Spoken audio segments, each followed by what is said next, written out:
युवाओं के आंदोलन को रोकने में मोदी सरकार नाकाम हो चुकी है। अब आंदोलन को बदनाम करने के हथकंडे अपनाए जा रही हैं। वो रणनीति अब बीजेपी की तरफ से अपनाई जा रही है, जिसके बारे में उसके अध्यक्ष नितिन नवीन खुलकर बोल चुके थे। उन्होंने आंदोलन करने वाले छात्रों को धमकाते हुए कहा था कि बीजेपी का कार्यकर्ता इन लोगों को निपटाना जानता है। और जो बात नितिन नवीन ने कही थी, अब जंतर मंतर पर वो होता भी दिखाई दे रहा है। आंदोलन को बदनाम करने की कोशिश हो रही है। बीती रात जो कुछ हुआ उसने मोदी सरकार पर सवाल खड़े कर दिए हैं। जंतर मंतर पर पत्थर चले, पुलिस ने आंसू गैस के गोले चलाए। सीजेपी की तरफ से बयान आया कि जिन लोगों ने पत्थर चलाए हैं वो उनके लोग नहीं थे, वो प्रदर्शनकारी नहीं थे। ऐसे में सवाल उठ रहे हैं कि क्या ये बीजेपी के कार्यकर्ता थे जो पहले ही दिन से आंदोलन को बदनाम करने की कोशिश कर रहे हैं। लेकिन बीजेपी का ये प्लान भी फेल हो गया है। छात्रों ने साफ कर दिया है कि उनका आंदोलन शांतिपूर्ण है, शांतिपूर्ण ही रहेगा। मोदी सरकार कितना भी सख्त दमन करे, लेकिन अब वो युवाओं की आवाज को दबा नहीं पाएगी। युवाओं का गुस्सा जंतर मंतर पर दिखाई दे रहा है और इस गुस्से के चलते दिल्ली के जंतर मंतर पर पूरे देश की निगाहें टिकी हुई हैं, जहां से पहले भी कई आंदोलन की गूंज सुनाई दी और अब एक बार फिर बड़ा आंदोलन देखा जा रहा है, जिससे सरकार घबराई हुई है। क्योंकि इस बार ये प्रदर्शन किसी एक वर्ग या समुदाय का नहीं है, बल्कि हर युवा का है। ऐसे में मोदी सरकार की घबराहट लाजमी है, क्योंकि ये आंदोलन अब सरकार के कंट्रोल से बाहर हो चुका है। इसलिए सरकार की तरफ से कई कोशिशें की जा रही हैं कि कैसे भी इस आंदोलन को आगे बढ़ने से रोका जाए। इसलिए कभी प्रदर्शनकारियों पर लाठी बरसाई जाती है, तो कभी बरसात से बचने के लिए तिरपाल नहीं दी जाती। और अब तो हद ही हो गई। शांतिपूर्ण प्रदर्शन कर रहे छात्रों को हटाने की कोशिश की जा रही है, बाहर से लोग भेजे जा रहे हैं, आंदोलन को खराब करने की कोशिश हो रही है। बीते दिन जंतर मंतर के पास रात में छात्रों और पुलिस के बीच झड़प हो गई। पुलिस के मुताबिक कनॉट प्लेस के टॉलस्टॉय मार्ग के पास कुछ उपद्रवियों ने पुलिस पर पत्थरों और बोतलों से हमला कर दिया। जवाब में पुलिस ने आंसू गैस के गोले दागे। घटना से जुड़े कुछ वीडियो सोशल मीडिया पर सामने आए हैं।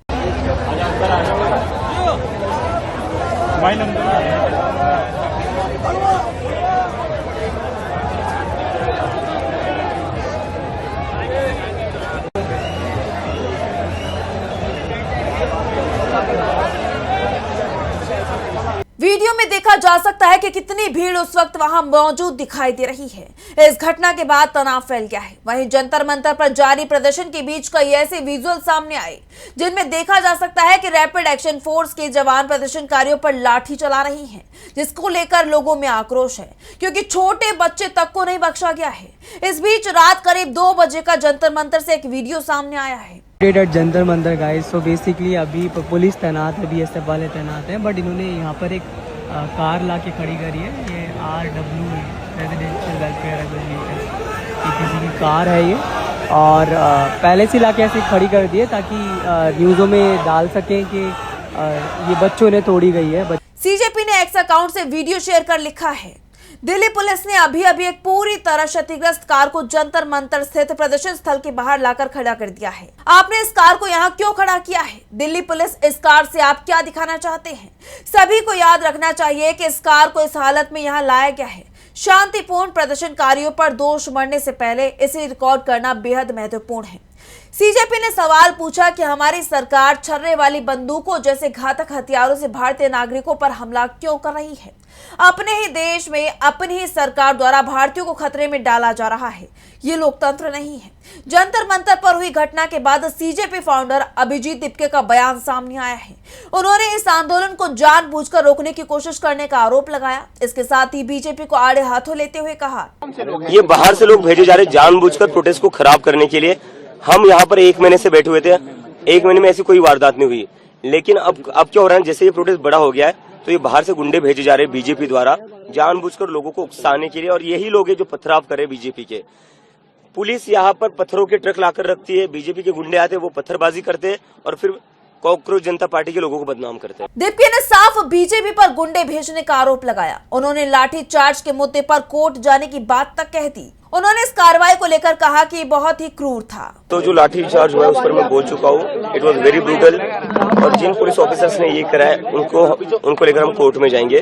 और हमारे प्रोटेस्ट का आज 34th डे है। सोनम सर की हंगर स्ट्राइक जारी है, आज उनकी हंगर स्ट्राइक का 26th डे है।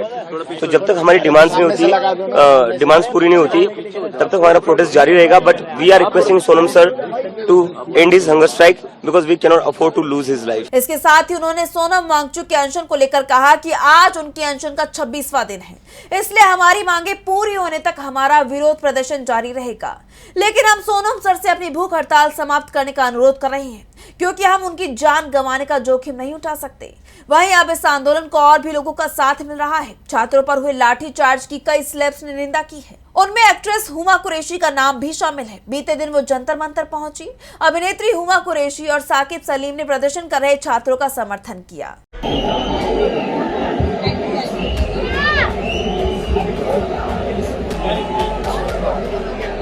हुमा के इस प्रदर्शन में शामिल होने के बाद कई और हस्तियों ने नीट विवाद पर अपनी राय रखी, जिनमें सलमान खान का नाम भी शामिल है। अभिनेता सलमान खान ने छात्रों के समर्थन में पोस्ट किया, जो वायरल हो रहा है। एक तरफ ये चर्चा चल रही थी कि छात्रों के इस आंदोलन को किसी भी फिल्मी सितारे का साथ नहीं मिल रहा है। शुरुआत में ऐसा देखने को भी नहीं मिला, लेकिन अब धीरे धीरे सेलेब्स इस मामले को लेकर चिंतित नजर आ रही हैं। सलमान खान ने छात्रों के आंदोलन को सही बताया, साथ ही उम्मीद जताई कि सरकार जल्द ही उनका साथ देगी और शिक्षा व्यवस्था में बेहतरी होगी। सलमान खान ने एक्स पर लिखा, ये एक बेहद शांतिपूर्ण आंदोलन था। ये देखकर बहुत दुख होता है कि इसे हिंसक मोड़ लेना पड़ा। इस आंदोलन में घायल हुए छात्रों और उनके परिवारों के प्रति मेरी गहरी संवेदना है। पेपर लीक एक बहुत गंभीर मुद्दा है। ये देखकर खुशी होती है कि हमारे देश के छात्र बेहतर शिक्षा व्यवस्था की मांग के लिए एकजुट होकर सामने आए हैं और उनके माता पिता ने भी उनका साथ दिया है। सलमान खान ही नहीं, शिक्षा जगत का जाना माना चेहरा फिजिक्स वाला का भी साथ अब युवाओं को मिल गया है।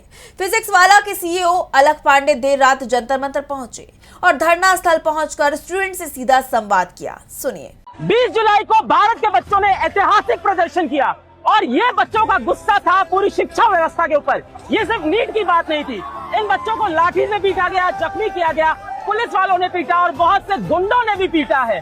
सरकार इन बच्चों से बात क्यों नहीं करती? ये हमारे देश के ही तो बच्चे हैं।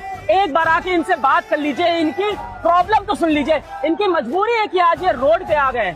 इतने सारे बच्चों ने नीट के चलते सुसाइड किया। बात सिर्फ नीट की नहीं, IIT की, CBSE की, SSC की, शिक्षा की, भर्ती की, सबकी बात है यहाँ पे जो हो रही है। और देश की नेशनल मीडिया जो गलत न्यूज चला रही है कि ये बच्चे पाकिस्तान के सपोर्टर हैं, ये बच्चे चाइना से फंडेड है, ये बच्चे टेररिस्ट हैं, एंटी नेशनल है, इतना गलत कर रहे हैं। सरकार से मैं यही कहूंगा, आप ही के बच्चे हैं, हमारे देश के बच्चे, इनका सपोर्ट करें। मैं अपनी तरफ से जितने हुए बच्चों ने आत्महत्या की है उनके परिवार वालों को पूरा सपोर्ट करूंगा, उनके घर के सारे बच्चों को पूरी शिक्षा दूंगा और सरकार से अपील करूंगा, बातें सुन लो प्लीज। जंतर मंतर पर जुटे युवाओं ने साफ कर दिया है कि धर्मेंद्र प्रधान को इस्तीफा देना ही होगा। पार्टी प्रवक्ता आशुतोष रांका ने कहा कि धर्मेंद्र प्रधान के इस्तीफे तक कॉकरोच जनता पार्टी का प्रदर्शन जारी रहेगा। रांका ने आगे कहा कि हम सरकार से बातचीत करने के लिए तैयार थे, लेकिन सरकार ने समय बर्बाद किया। अब उन्हें बात करनी है तो जंतर मंतर आना होगा और यही बात अभिजीत दिपके ने भी कही है कि जंतर मंतर पर दरवाजे खुले हैं, सरकार बातचीत करने के लिए आ सकती है और अगर नहीं आती है तो हम यहाँ हैं और यही डटे रहेंगे। इतिहास गवाह रहा है कि जब भी युवा सड़कों पर उतरे हैं तो कुछ बहुत बड़ा हुआ है। तख्ता पलट तक की नौबत देखी गई है। बीते कुछ वक्त से अलग अलग देश से जो तस्वीरें सामने आई वो यही दिखाती है कि जेएनसी ने जब भी आंदोलन किया तो देश में तख्ता पलट हो गया। उन्होंने बड़ी भूमिका निभाई है और अब पहली बार देश की राजधानी में युवाओं का जमावड़ा लगा है और अब युवाओं का आंदोलन परवान चढ़ता दिखाई दे रहा है।